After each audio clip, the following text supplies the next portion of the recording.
you see yourselves getting vaccinated? No. No. No. Why? No. I think I'm immune. Yeah. Good for you. I think I'm immune. I like the confidence. I'll wait Okay. for What else we live now? Thanks for that confirmation. Did I say Lawrence or Norman? I think I said Norman, but anyway, we're live now. So I'd just like to welcome our viewers and our listeners to our second On the Money live chat in 2021.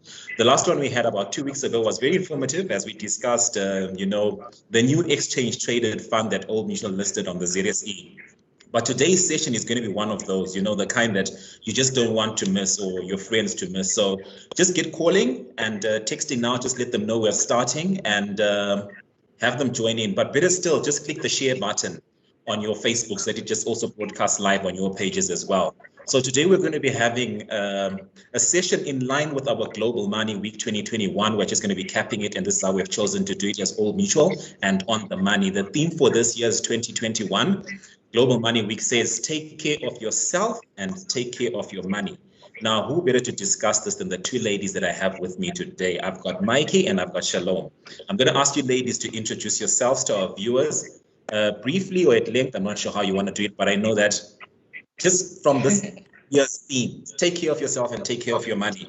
We've got the two best people to be discussing this with me today, so I'm pretty excited. I'll start with you, Shalom. If you could kindly just introduce yourself, just tell us a little bit more about what it is that you do, your personal life or your career and your background, just so our viewers can know who.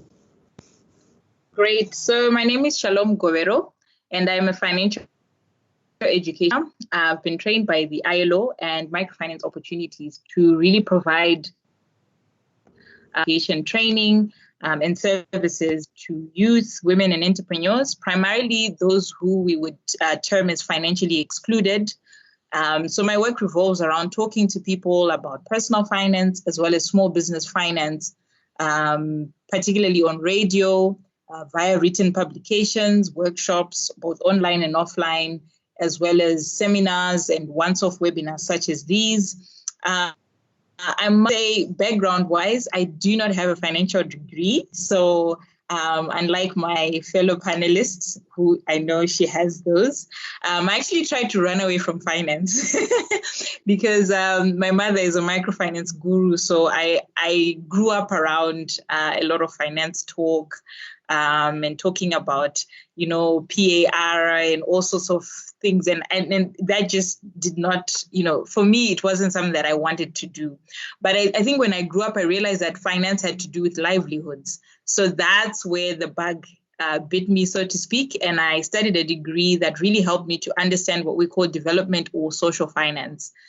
So here I am, and I'm now doing financial education, and I'm also an entrepreneur. I've been running various family businesses for the past 7 to 8 years. That's a little bit about me. Awesome. Thanks for that. So it's true that the apple doesn't fall too far from the tree. It doesn't. So I'll come to you now, Mikey, if you could just introduce yourself. All right. Hi, everyone, and thank you for having me. My name is Michelina Chindiya, and I am an offshore wealth specialist, which is pretty much a fancy term for a financial advisor. So I graduated from the University of Essex with a degree in banking and finance. And I've been working in the financial services sector for the past 5 years or so, from the moment that I graduated. And essentially what my job entails is I provide high net worth individuals with wealth solutions in the offshore market. I provide holistic financial planning services to them, and I genuinely just assist my clients to grow, protect, and preserve their wealth. And especially with those that are starting out, I was trying to get them some sort of financial emancipation, so they can set themselves up for a steady and stable, secure future.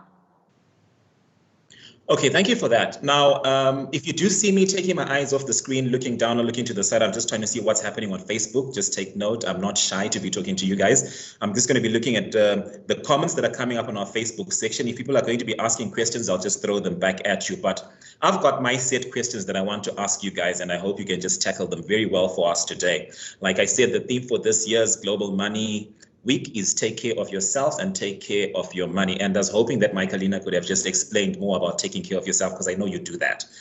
Now, I'll start with you, Mikey.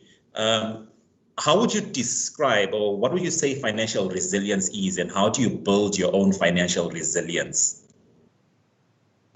All right, well, there's actually a lot to unpack in terms of that question. So financial resilience is essentially your ability to withstand unexpected life events, and the impact that they'll have on your income as an individual. So it essentially means going through these life events without them having a long-lasting financial impact on you, because a lot of things can happen in life that can take a big blow at us. I can give you an example. When my grandfather fell ill last year, he had cancer, and essentially the hospital bill came up to millions. And if you're not financially prepared for that, your financial resilience is quite shaky.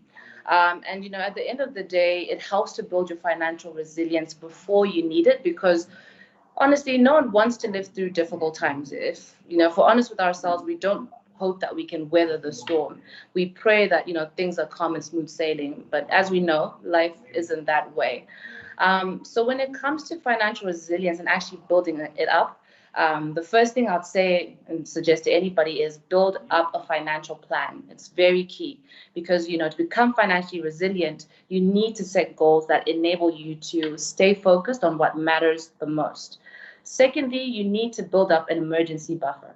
And I always tell this to my clients, sometimes I look at what their actual surplus is and what they have in savings before I even consider setting up an investment for them, because they need to have some sort of savings in place before they can take on anything else. So an emergency buffer is very important, because it's your short-term buffer against loss of income or unexpected expenses.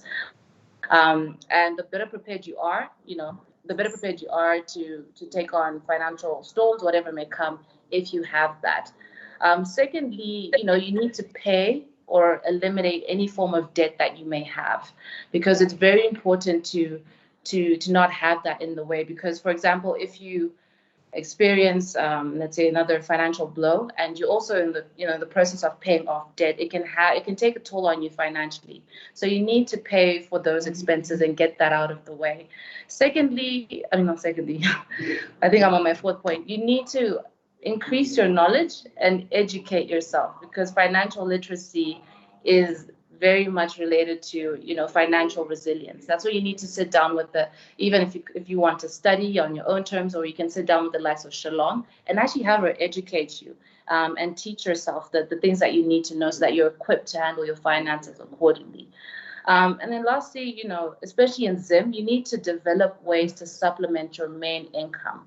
You need to create other sources of income, so that should anything happen, for example, unemployment, sickness, an accident, you'll be able to, if that happens and you have another source of income, you're able to still supplement your expenses and cover those things without being too financially strained. So that's a bit I have to say on that. Thank you for that. Now, you spoke at length about, just having a financial buffer, taking care of your debt, and the last points that you just brought in. And I think that pretty much summarizes the Old Mutual financial literacy program that we're already speaking about now, because if you look at the 5 animals that we normally talk about in this On the Money program, you have highlighted the key aspects that the characteristics that most of these deal with in the first place. So now, when I come to you, Shalom, you'll notice that Mikey spoke a lot about the financial shocks that you get to experience in life. Now, you find that a lot of the young people, especially in the circles that we deal with, also just don't have or are living without the protection against these shocks. It might not only apply to the young people, but to the older generation as well. So, these shocks that she highlighted include, illness and death, and it just leaves them and the broader society in a difficult spot when they do incur these things. So why do you think that's the case? I mean, I know you're a financial educator, and from your experience, why do you think a lot of people are just going on in life without these buffers? Yeah, so that's a very layered question, I must say, because I think there are various reasons why that happens. And in an economy like ours, I don't want to generalize. I want to also just really speak on some of the issues that make this very, very difficult for the ordinary person in the street. And I think the majority, I think in our economy, we have structural issues that are not functioning well. And what you'll notice is that the majority, I don't want to use statistics because there's a whole debate around the actual figures, but the majority of youths don't have like an actual job. You know, they're not formally employed. And most are not even employed at all, right? So what that does also means that puts a lot of financial pressure because you actually do not have an income. And I think it's a result of the economic challenges that we've had in our nation. You know, there's a lack of just even major industries that can even employ or take on huge the huge unemployment gap that we have in our country, so to speak. So, you know, income is limited or it's not even available. So for you to then even start thinking about planning, you know, it's like you're planning for what's not actually there, right? Or even to plan for illness, let alone death. I mean, that's even beyond them because they're just trying to think, how do I feed myself today? And those of us that are informally employed, you know, you struggle with the whole aspect of irregularity in income, because what happens is that you don't necessarily have a set salary. You know, you are relying on people buying your product or buying your services, and there are good days and bad days. So that also, again, throws in the complexity of the matter.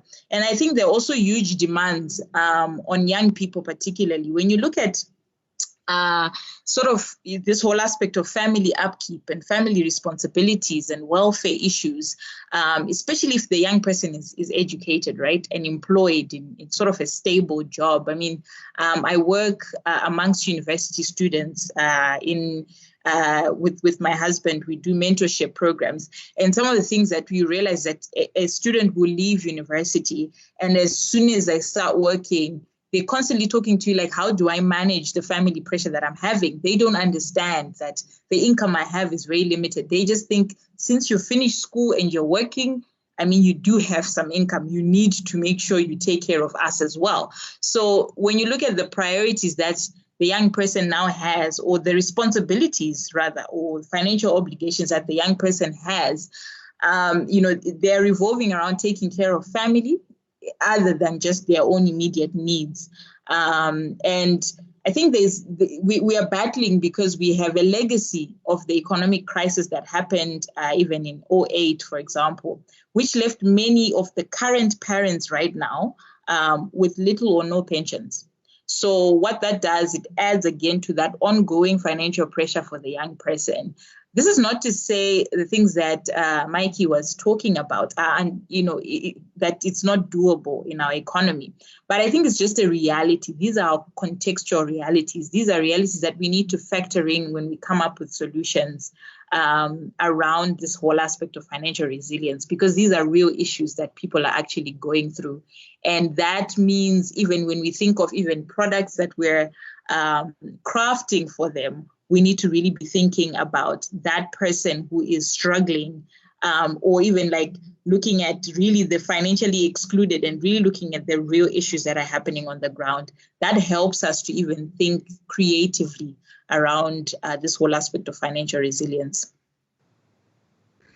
Thank you for that. I know when you started, you said it was a layered question, and I think you unpacked it quite well. Now, back to you, Mikey. In high school, debate, interact, Toastmasters club, whichever club you might have been in, the question could easily come saying, financial fragility is linked to financial literacy. Discuss. What's your take on that? Okay. Well, I think there's a very high correlation there because, well, first things first, financial fragility is the vulnerability of a person or a financial system to financial crisis. And I think we can all agree that the economic fallout of the pandemic has exposed and really exacerbated the financial fragility of Zimbabweans, because, many people are finding out that their emergency savings are insufficient to cover their bills in the absence of a paycheck, because this has really affected us. Even if you weren't formally employed and you didn't have a monthly salary, if you owned a restaurant or some sort of SME, it's been affected, because obviously everyone's now staying at home, no one's coming out, and we've all come to a realization that we're very financially fragile as Zimbabweans. I believe that financial fragility is strongly linked to financial literacy, and that many of us are actually very, not to be rude or blunt or anything like that, but we're quite ill-equipped to deal with financial decisions needed to navigate through a financial crisis, which is kind of what we're going through right now. So without good, financial knowledge or the foundation that we need, it can be difficult to make sound financial decisions in ordinary times, let alone extraordinary times like the ones that we're living through now.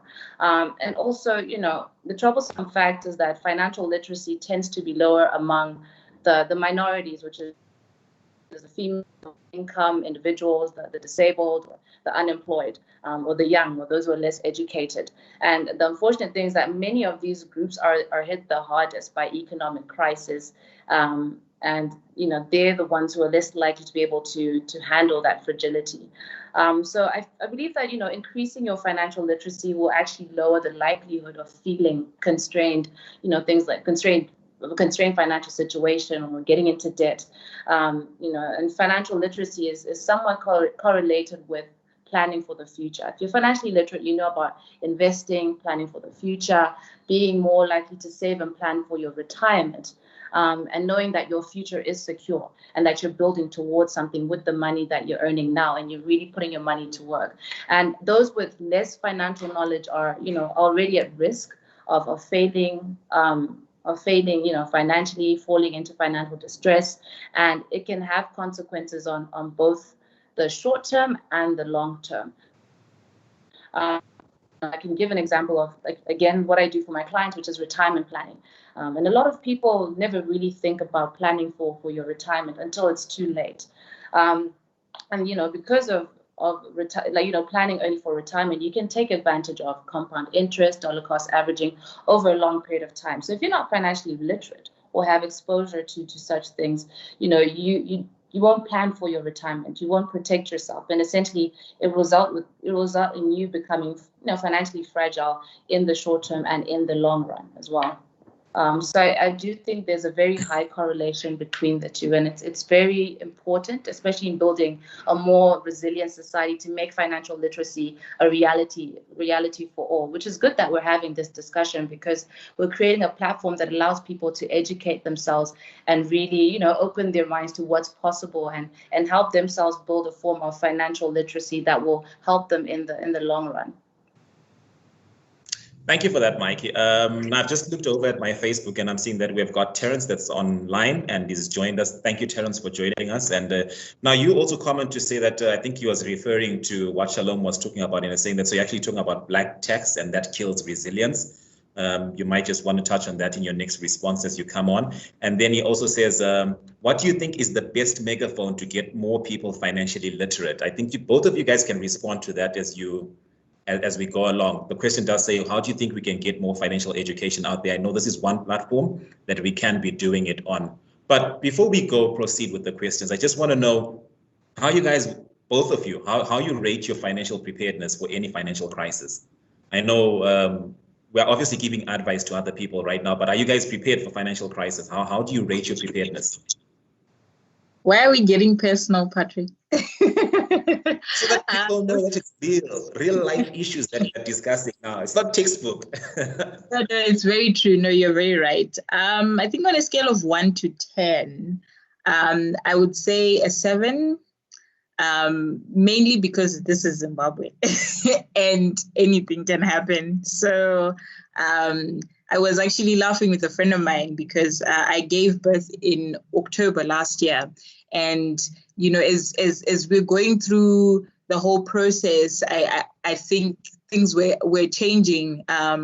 And I looked at my husband and I said, are we ready for like emergency C-section and whatever that will look like? And he was like, yeah, sure, I'm ready. So I said to him afterwards, so what were you going to do?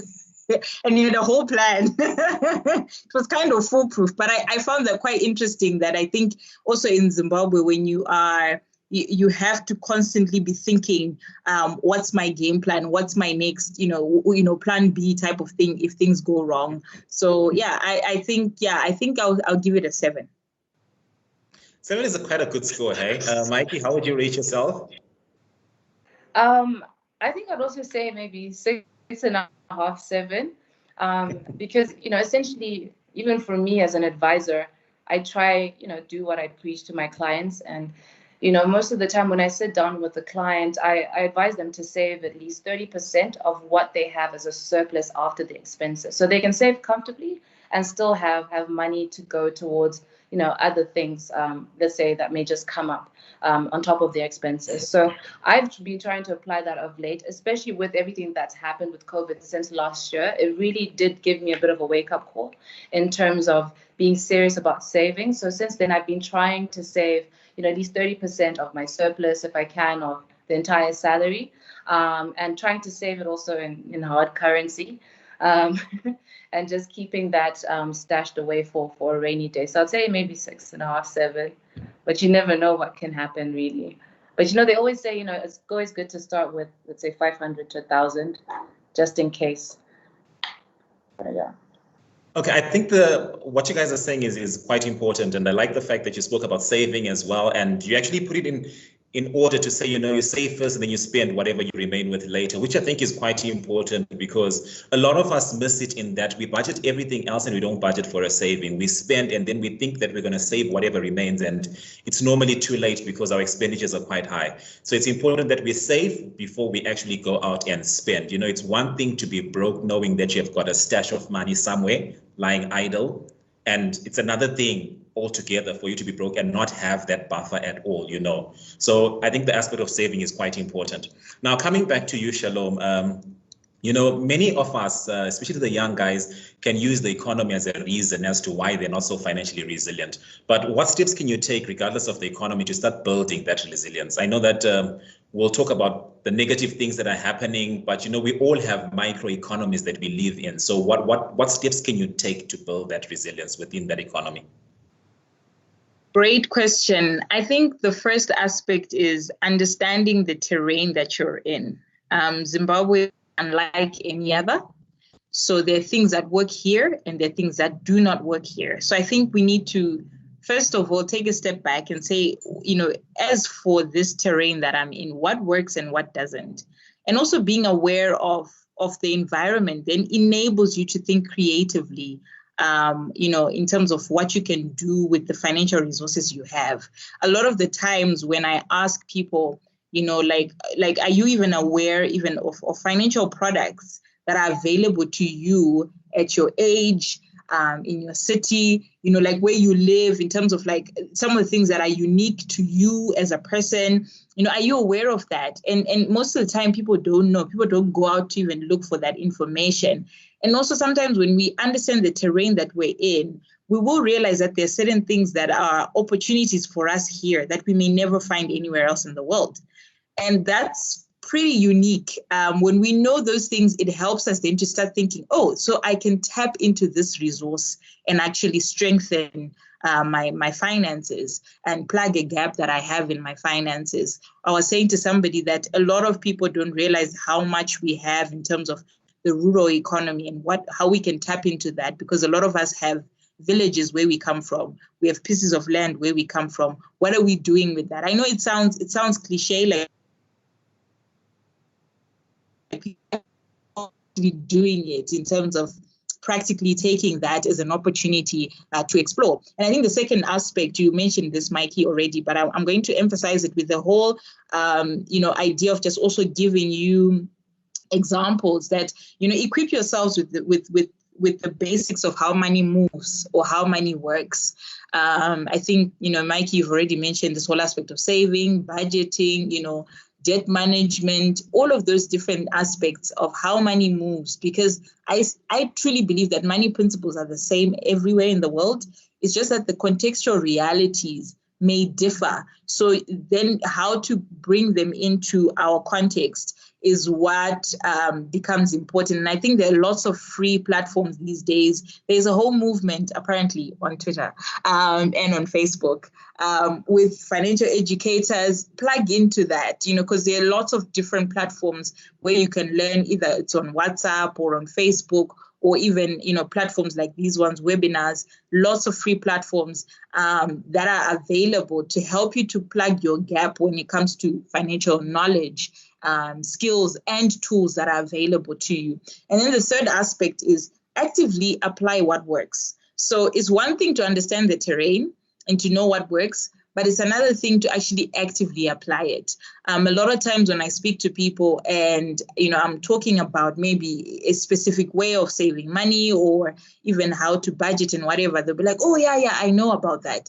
So what are you doing about it? Because personal finance is really, I think Dave Ramsey says it's 20% knowledge and 80% action. So what is it that you're actually doing to make the most of the financial resources that you have right now? So if it's starting to trade, for example, buying, even if it's starting to trade and opening a ZSE account and buying some shares, whatever it is, pick up something that you can start with and actually do it. And do it at least for 6 months and see the results. I like what Mikey was saying that, for her, she said, I'm picking up saving. I want to make sure that I save 30% of my income. And that's very, very important. What is it that you're actually saying, for the next 6 months, I'm going to start this and stick with it. You can even come up with an accountability group that you do this with. I mean, I used to do savings challenges with some friends of mine and would do it over 3-4 months or whatever. And it really helped because at least now you have a group to do it with, and it encourages you to keep going.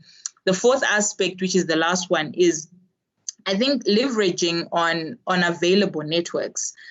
When I talk about networks, a lot of the times people want to say, networking is about, people who already have money. But actually, networks is all about plugging yourself into platforms that have information, because I think information is very linked to your to your ability to make more, your ability to protect what you have. Even this whole aspect of various income streams comes from the networks that you're plugged into. So access to information is a big one because there's so much happening beyond your locality, beyond just where you are right now, that could actually help you to make the most of the financial resources you have. And I think on that whole aspect of leveraging networks, also leveraging on remittances. So what you will notice is that there are huge diaspora inflows, right? And most households, if not all, have somebody who's living abroad, and some of us live on the diaspora inflows that come in from there. So what are you doing out of the money that you're getting from an uncle that's abroad? Are you taking all of it into consumption, or you are, at least taking 10% and putting it aside, or, flipping at least 20% and putting it into something else so that it generates more? So, because there's a lot of potential there. And I think recently there's been a lot of debate around how remittances can contribute to development. But that can only happen if the ones that are receiving remittances are actually actively doing something about the remittances that they find. Are they just getting the remittances and just moving into consumption without a budget, without, putting them into different pots, as it were, to kind of increase whatever they have received? So I think 4 steps, right? Yeah, 4 steps that I could give out. Okay, thank you for that and the detail that you just put into responding to that question. Now, before I come to you, Mikey, there's a comment on Facebook. It's coming from Dudley, and she's saying our education system doesn't teach a lot about retirement plans, which is quite sad. And there's need and more effort that we need to put in educating on retirement plans. Now, the reason why I read this out is because it's in line with the question that I want to ask you on financial resilience. You know, in order to build, it entails rather a lot of knowledge about comprehending risk, investing, insurance, and the like. But what would you advise someone? What would be your top two in terms of what they need to learn and why? Is it comprehending risk, investing, insuring, saving, earning, stock market investments? What are the top two picks that you'd give someone that they need to learn and why? All right, and that's a good point that she actually raised, because when it comes to savings, a lot of us don't realize how we can really set ourselves up to enjoy the longest holiday of our lives in general. And, you know, I mean, even based off of the situation in Zim, when I sit down with a lot of clients and I go through their expenses, one of their biggest expenses is, you know, how they have dependents in the form of parents. And, you know, it's not a non-negotiable. It's not something that they pay this month and maybe not the next month. But that's literally what their parents are receiving from their children, because their pension has been wiped out. They never had savings or nothing in place to set themselves up for retirement, which these days can be between 20 to 30, 40 years, because people are living longer. So I really do think it's important that, you know, that we do have that in place. And, you know, just to answer the question, maybe because I'm biased, I would pick saving and investing, because the first two things I do, well, the first thing I actually do with my client is I make sure that they have adequate savings before they invest. And then once they do have the savings in place and they have the capacity, they can now invest and actually put their money to work and make it work for them, make their money make money for them. So I'll pick saving and investing. And, you know, saving money is very important because it helps protect you in the event, again, like I mentioned, of a financial emergency. And it can help you pay, you know, for large purchases. It can help you build up towards a house, buying a car. It helps you avoid debt. It helps reduce your financial stress. It gives you a greater sense of financial freedom, and it can help you leave a financial legacy for your children, you know, or your family members, or whoever it is that stays behind afterwards. I mean, we always hear of other people talking about how, oh, I've inherited a lump sum, I can purchase a house, or I can invest it into a business, and I've inherited it from my grandparents, my parents. So saving really does go a long way in that sense. And, you know, I also then think investing is important because it's a good way to put your money to work for you and make it make money for you. And, you know, it helps you be, you know, I'll beat things such as inflation, because I'll sit down with people, they'll tell me, yeah, I don't need to invest because I have all this money sitting in a bank account. But you also have to think about things such as bank charges and the rate of inflation that are also eating away at the value of your money. And if you invest your money, at least you can get inflation beating growth over, you know, the certain period of time, and actually, you know, not have your money lose its purchasing power. And it's a good idea to invest because, especially, you know, if you start early, you can really set yourself up for a good life, even in retirement, or when it's time for your kids to go to school and you have to pay for university tuition. It can really help you out, especially if you take, you know, advantage of compound interest and dollar cost averaging. So I'll pick those two, mainly because of those reasons. Great, thank you for that. Saving and investing, two things I can tell you also that Old Mutual does very well for you. Now, before I come back to you, Shalom, because also the question that I'm going to ask you is in line with what one of our viewers on Facebook is asking. And this is it's a comment rather that's coming from Clementine. The aspect of discipline when it comes to the buffer is important. What can we youth do in order to keep hands off the savings? And the question that I have for you is, well, not to say Clementine's a child, because he or she mentioned that he's a youth. And the question that I have is what example can you give of how you could teach children more about money? Now, let's just bring it also to the youth. How can you teach the youth about money, savings, and not touching the savings that they're actually building? I'm happy Clementine asked that question. She's actually my niece. So really? She's tuning in. Yeah, that's actually my niece. So I think in terms of this whole aspect of, let me start just addressing her question, you know, keeping your hands off the savings, because yeah, that's a huge temptation, especially if you're saving in hard currency. Like, what do you do with it? I think there are loads of different ways, especially if you're a young person. I dread to say this, but it's something that someone can try out.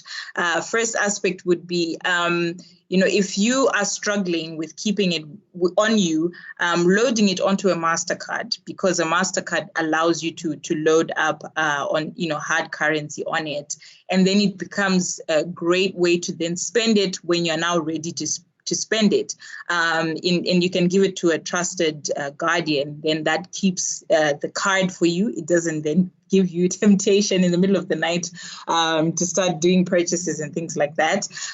Second aspect would be, you could, if it's a lump sum of money, one of the things that I have done in the past is to buy, certain assets that I can keep for a long period of time, and then I resell when I need the cash.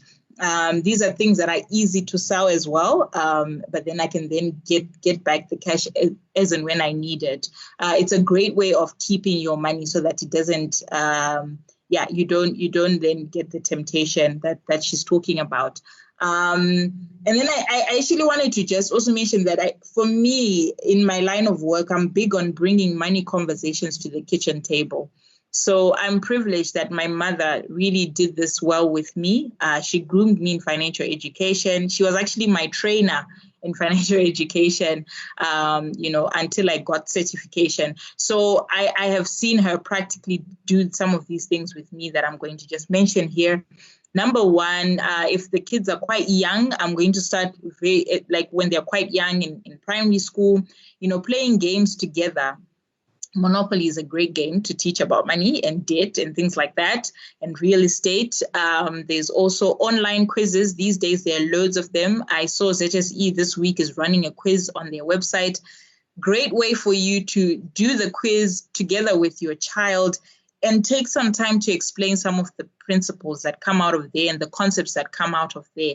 Obviously, this then means that you also, as the parent, need to know what you're talking about, because, and I guess that's the nature of parenting. It can expose you as you teach, but also it's a great way for you both to learn about money as well, and even to say to your son or daughter, oh, I actually don't know about that. Let's research. Do you want to do some research, and then we can discuss maybe next week over pizza or whatever, and that becomes sort of like an ongoing thing for you. Secondly would be, plan shopping trips together. Let them write the list of things that need to be bought in the house and take them with you and say to them, we have this much to spend and this is our list. How are we going to make it work? You make it fun. Sometimes even make the amount that's there to spend very little, or give them the list and the card and let them go and do the purchase. And then you can tell them how much is in the card. They may swipe maybe to the last dollar, and then the money doesn't, it says insufficient funds because there's bank charges. Then it actually stimulates a conversation, right, around this whole aspect of bank charges, minimum balance, all of these different things, 2% tax, what does that mean? And how much is, is levied on how much? All of these things are things that your children should know about as they grow. The third one would be, budgeting together. This actually is something that we encourage. When I do my financial education courses, I talk about this a lot, budgeting together with your children. And we had one of our participants then send in a testimonial, and he said, man, I did this exercise with my son. He was in university at the time. And he said, he thanked me. He said, thank you, Dad, because I never understood when you say you don't have money. I always thought you had the money, but going through a budget, the home budget with you, made me realize, man, there's a whole lot to think about when it comes to, managing the household and managing family obligations. And that also helped him to even start thinking, maybe I can get a job, maybe I can, work and also contribute to the family income. And I thought, wow, you would love that from your child, right? But I think it's a great way to help your children understand what's happening financially, because I think in many homes, parents just say we don't have money. You don't ask, how much is it anyway that you don't have? It's just we don't have money. But if they see it in black and white, it helps them. And then the final one is help them track monthly expenditure. There's a little spending tracker that I have. It's an app on my phone, and I often tell, especially the moms, because they're not really tech savvy. So I say to them, okay, just download it on your phone, get home with all your receipts, and get the kids to load them onto the app. They will find their way how to use it. And it also, again, becomes an opportunity to teach them how to track expenditure, but also you also get the output from there and get to discuss, oh, you see, we're not doing very well in terms of our groceries. We're actually going over budget. Let's see what we can do. So I think those are like my 4 top tips in terms of how you can teach children about money.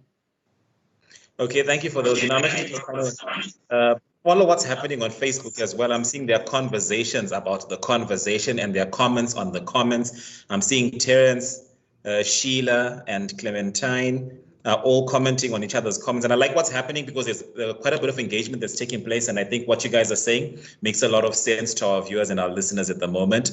But I'm going to come back to you, Mikey, now and say, you know, I mentioned earlier that the theme for our Global Money Week 2021 is take care of yourself, take care of your money. Now, how would you tell the audience to take care of their money? I know we're talking about money and you deal a lot with it, but I'd also just like to throw this in and say take care of yourself as well, because I know you do a lot of that. So how would you advise the audience to take care of their money and to take care of themselves in the process? Or take care of themselves and then take care of their money, whichever way, what comes first? Okay, well, I'll start with taking care of their money. And the steps are pretty similar to the steps you take to building their financial resilience. Because, I mean, and at the end of the day, I think taking care of your money means also having a healthy relationship with money. You know, toxic relationships can really drain you, and you don't want that to be the case with money. First of all, you need to have a very good relationship with money so that it's not something that you don't deal with well, or you dread discussing even with your partner, or let's say your kids, like Shalom had mentioned. You want to have a positive relationship with money so that you can also then have, so you can then take care of it well, because you've come to terms with that. So to start off, you need to have a budget.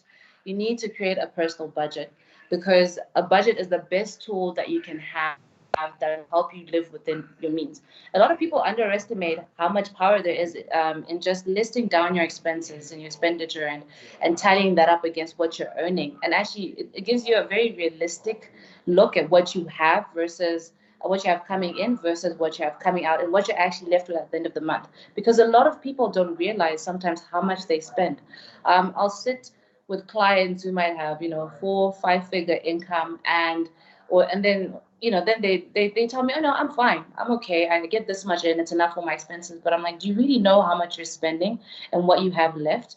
And then by the end of it, some people are left shaken because they realize I don't have much left, let alone to even save up for my children's education, or save for the future, because these things they're coming.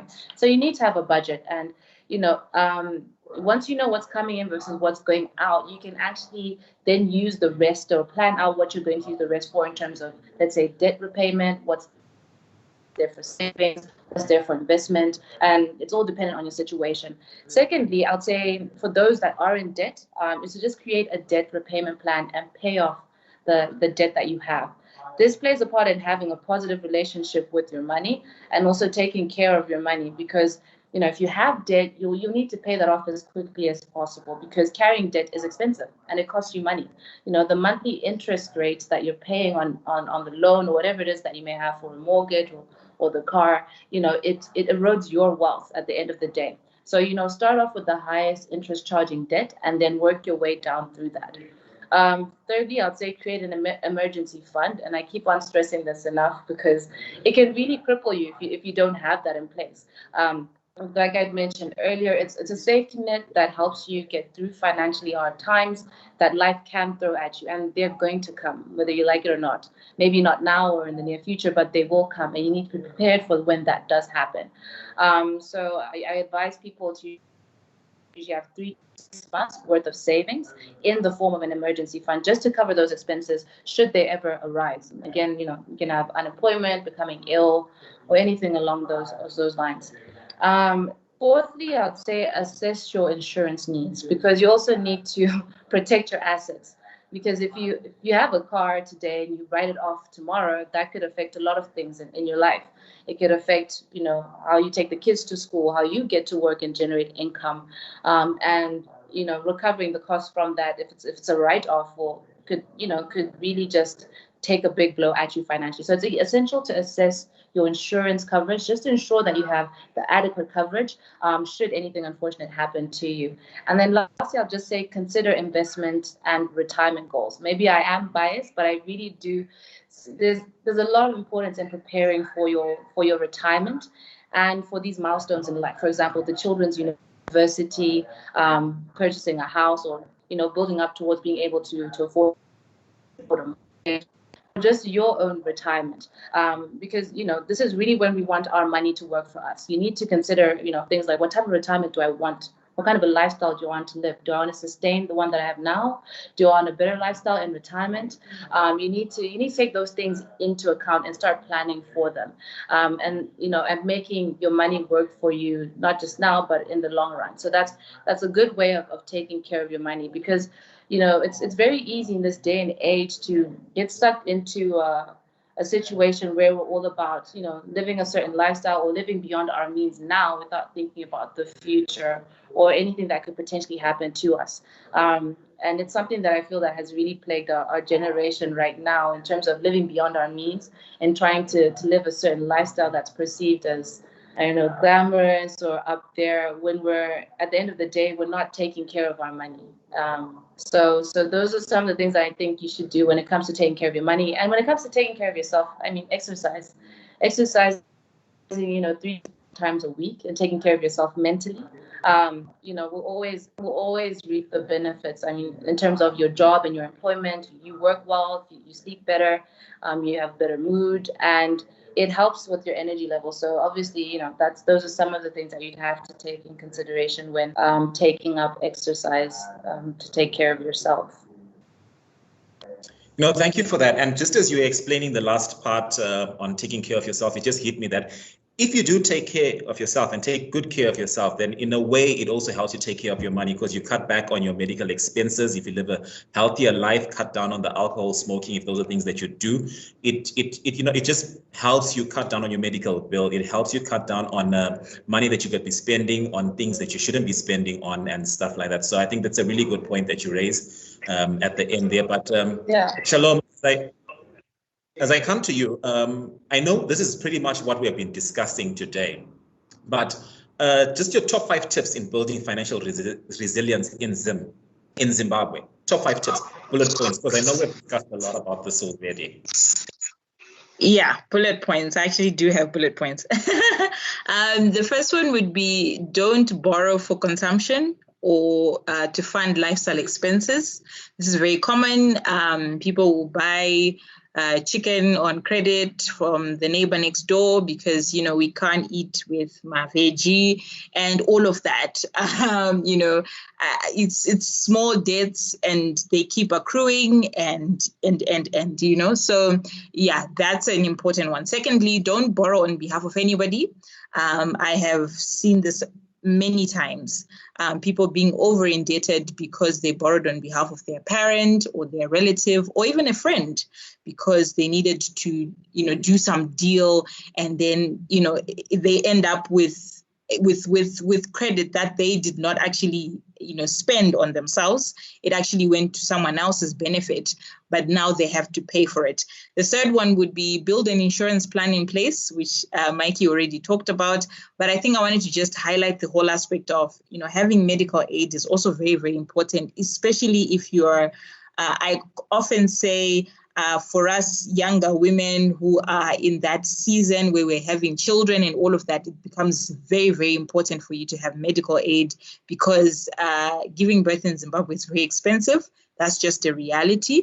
And then there's also funeral policies, very, very important to get one, especially for your relatives that do not have any sort of formal employment. Find a way, even if you are not the one who is opening up an insurance package for them, you can even do it within families where you contribute a certain amount of money towards sort of like it becomes like a family sort of burial society sort of thing that you can run, and that becomes it kicks in when one of you dies, so to speak, and it helps to cover that, because funerals are expensive in Zimbabwe.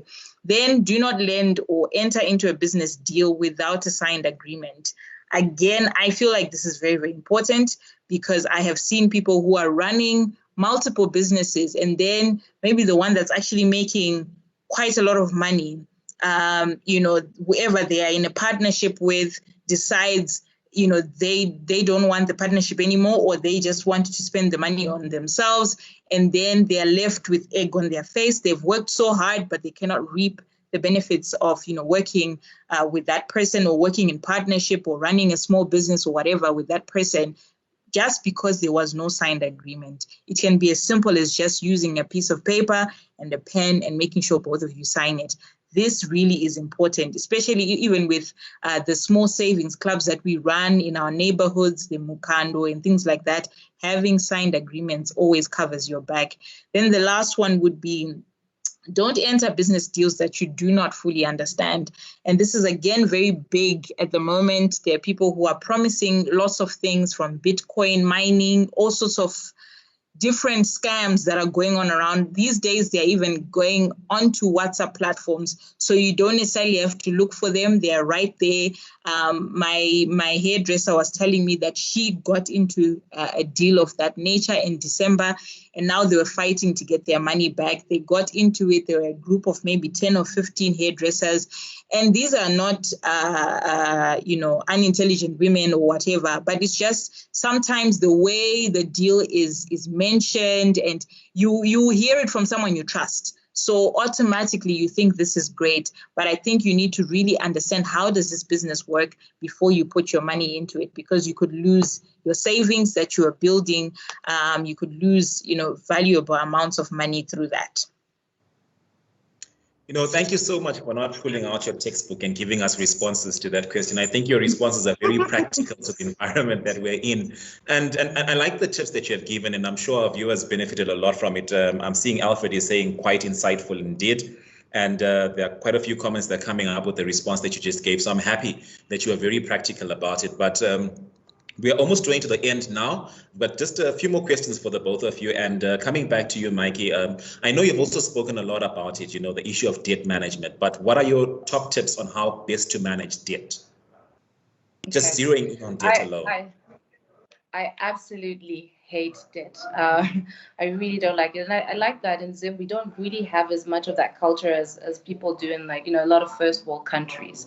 If you have something, you've most probably paid it off, or you fully own it. But anyway, we can't ignore our debt. We need to manage the level of debt that we have, because at the end of the day, it erodes our financial security and it erodes our wealth. So we need to take charge of it and pay it off as quickly as possible. So since we're a bit low on time, I'll just go through the points real quickly. First things first, I'll just say, stop creating more debt.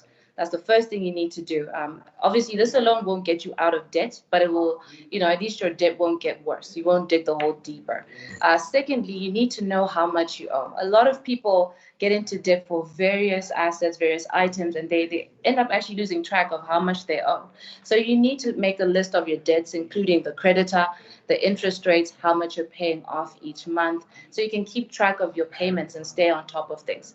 So you don't just create your list to forget about it and throw away, but actively manage that debt, be it on a weekly, monthly basis, to keep track of things so you can stay on top of it all. Secondly, try and increase your monthly payments, even if it means cutting back on other things. Be frugal in the household. Change what you're eating in terms of your meals, the routes that you take to work, so like your mileage is down, so you spend less on fuel, how much electricity you consume in the home. Do what you need to do so that you can, increase your monthly payments, so that you can actually pay it off even quicker if possible.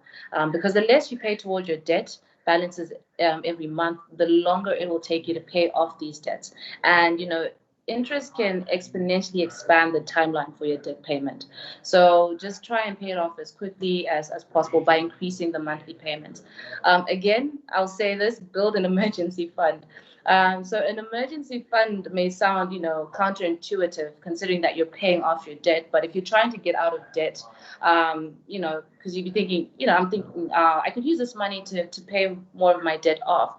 But at the end of the day, building up an emergency fund will actually help you and stop you from creating more debt, because you could be in the process of paying off the debt, and then you have an unexpected illness, an accident, or something that will happen, and now you're forced to get into more debt to pay off your debt, because let's say your source of income has been affected by this unexpected financial blow. So build an emergency fund, even if it's a small percentage of whatever you may have. Just put something aside while you're also paying off the debt.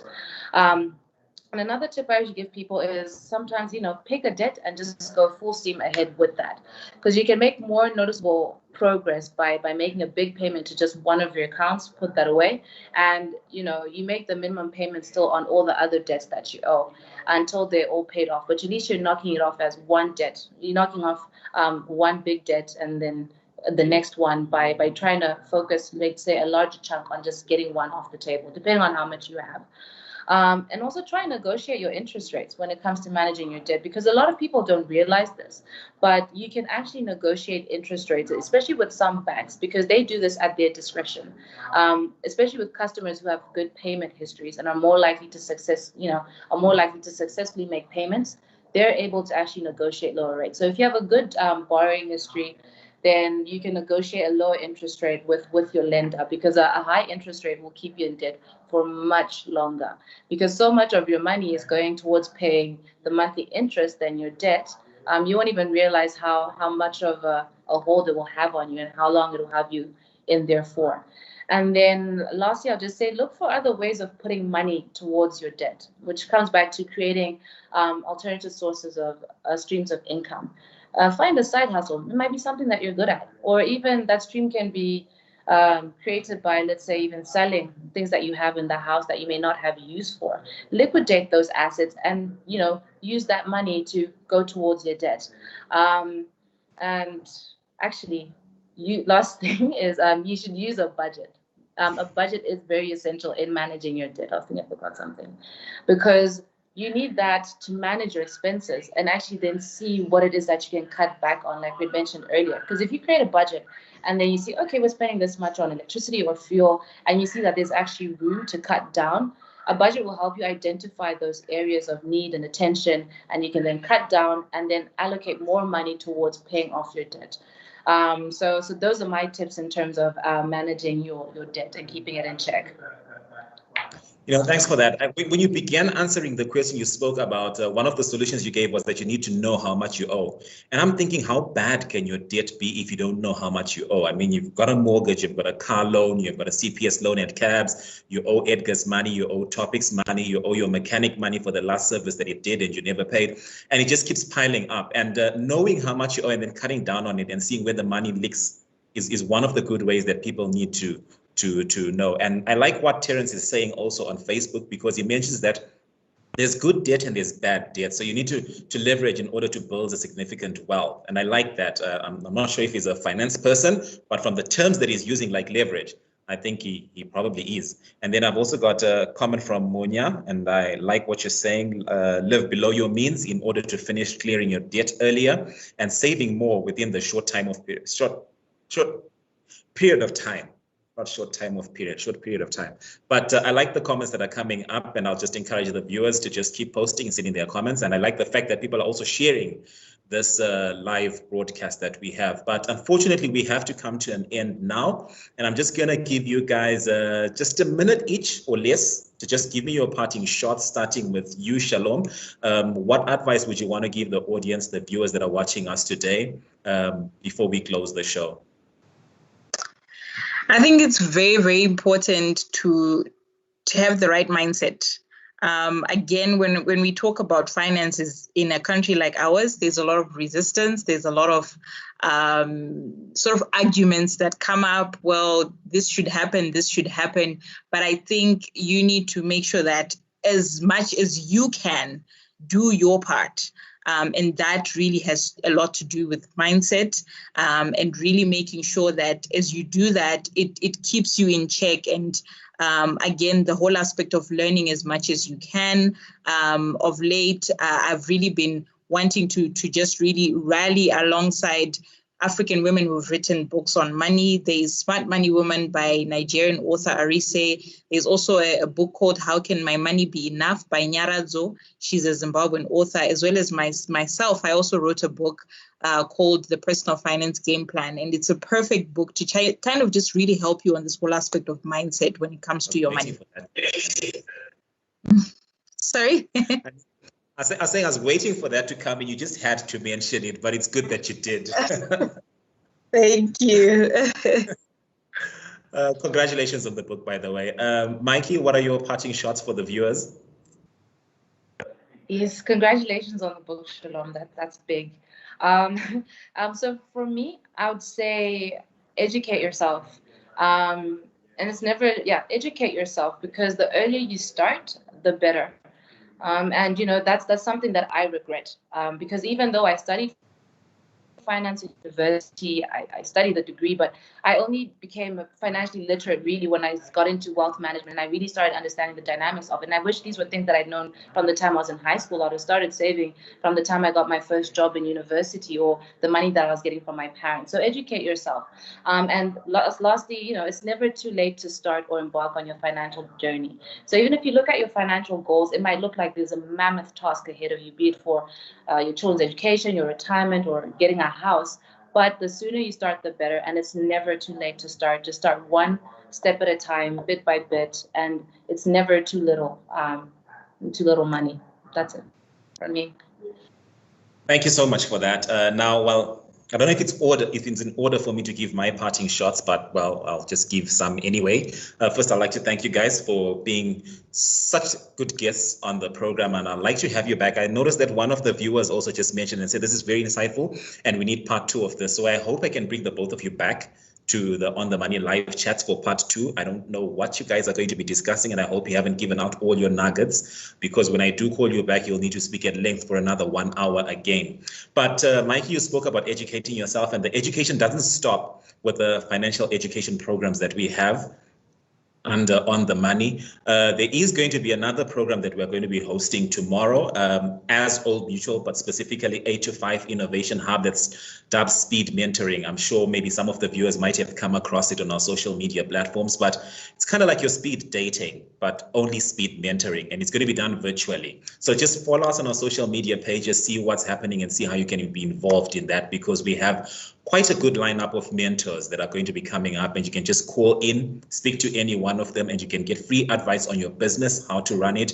It might be your personal life and whatever the case may be, but it's just going to be a 5-minute conversation with any mentor that you'll be assigned to. So that's one exciting thing that's coming up, and I hope you can join us then.